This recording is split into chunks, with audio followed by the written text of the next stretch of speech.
ಶಿವರಾಜ್ ಕುಮಾರ್ ನಟನೆಯ ಭೈರತಿ ರಣಗಲ್ ಸಿನಿಮಾ ಭಾರಿ ನಿರೀಕ್ಷೆ ಹುಟ್ಟುಹಾಕಿದೆ. ಅದನ್ನ ಡಬಲ್ ಮಾಡೋಕೆ ಸದ್ಯ ಟ್ರೇಲರ್ ಬಂದಿದೆ.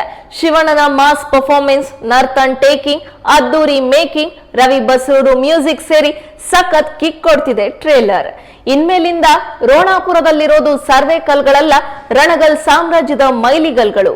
ಎಸ್, ಬಾಕ್ಸ್ ಆಫೀಸ್ ನಲ್ಲಿ ಹೊಸ ಮೈಲುಗಲ್ಲು ನಡೆಯಲು ರಣಗಲ್ ಬಂದಾಯ್ತು. ನವೆಂಬರ್ 15ಕ್ಕೆ Bhairathi Ranagal cinema pan India ಮಟ್ಟದಲ್ಲಿ ಬಿಡುಗಡೆಗೆ ಸಜ್ಜಾಗಿದೆ. ಟ್ರೇಲರ್ ನೋಡೋಕೆ ಅಭಿಮಾನಿಗಳು ಚಾತಕ ಪಕ್ಷಿಗಳಂತೆ ಕಾಯ್ತಾ ಇದ್ರು. ಸದ್ಯ ಆಕ್ಷನ್ ಪ್ಯಾಕ್ ಝಲಕ್ ರಿವೀಲ್ ಆಗಿ ಧೂಳೆಬ್ಸಿದೆ. ಒನ್ಸ್ ಅಗೇನ್ ರಣಗಲ್ ಅವತಾರದಲ್ಲಿ ಶಿವತಾಂಡವ ನೋಡಿ ಸಿನಿ ರಸಿಕರು ಫಿದಾ ಆಗಿದ್ದಾರೆ. ರೋಣಾಪುರದಲ್ಲಿ ನೀರಿಗಾಗಿ ಹಾಹಾಕಾರ. ಚಿಕ್ಕಂದಿನಲ್ಲಿ ಇದನ್ನ ನೋಡ್ತಾ ಬೆಳೆದ ರಣಗಲ್ ಮುಂದೆ ವಕೀಲನಾಗಿ ಆ ಜನರ ಪರ ನಿಲ್ತಾನೆ. ಊರ ಪಕ್ಕದಲ್ಲೇ ಒಂದು ಕಾರ್ಖಾನೆ, ಅದರಲ್ಲೇ ಕೆಲಸ ಮಾಡಿಕೊಂಡು ಬದುಕುವ ಜನ, ಅವರನ್ನ ಜೀವ ಹಿಂಡುವ ಮಾಲೀಕ, ಆ ಜನರಿಗಾಗಿ ಕಪ್ಪು ಕೋಟ್ ಕಳಚಿಟ್ಟು ರಣಗಲ್ ಕತ್ತಿ ಹಿಡಿತಾನೆ. ಹೀಗೆ ಚಿತ್ರದ ಕತೆ ಸಾಗುತ್ತೆ ಅನ್ನೋದು ಟ್ರೇಲರ್ ನಲ್ಲಿ ಗೊತ್ತಾಗ್ತಿದೆ. ಆದ್ರೆ ಇದೇ ಕಥೆಯಲ್ಲ, ಮುಖ್ಯವಾದ ಕತೆ ಬೇರೆನೇ ಇದೆ ಅನ್ನೋದು ಗೊತ್ತಾಗ್ತಿದೆ.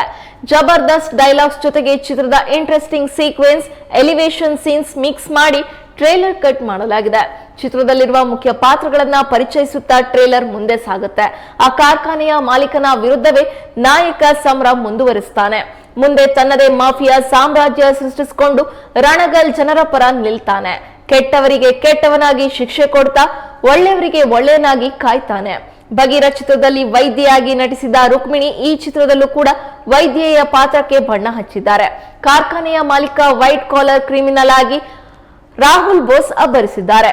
ಇನ್ನುಳಿದಂತೆ ಭ್ರಷ್ಟ ರಾಜಕಾರಣಿಯಾಗಿ ಅವಿನಾಶ್, ಕಾರ್ಖಾನೆಯ ಕಾರ್ಮಿಕನಾಗಿ ಗೋಪಾಲ್ ಕೃಷ್ಣ ದೇಶಪಾಂಡೆ ಅವರನ್ನ ನೋಡಬಹುದಾಗಿದೆ.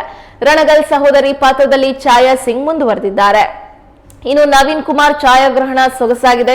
ಅದರಲ್ಲೂ ಕೆಲ ಕ್ಯಾಮ್ರಾ ಆಂಗಲ್ಗಳು ಹುಬ್ಬೇರಿಸುವಂತಿದೆ.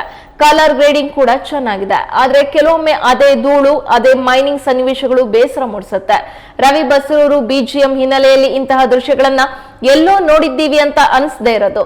ಆದ್ರೆ ಈ ಸರಣಿಗೂ ಮುನ್ನ ಮಫ್ತಿ ಸಿನಿಮಾ ಬಂದಿತ್ತು ಅನ್ನೋದನ್ನ ನಾವು ಮರೆಯುವಂತಿಲ್ಲ.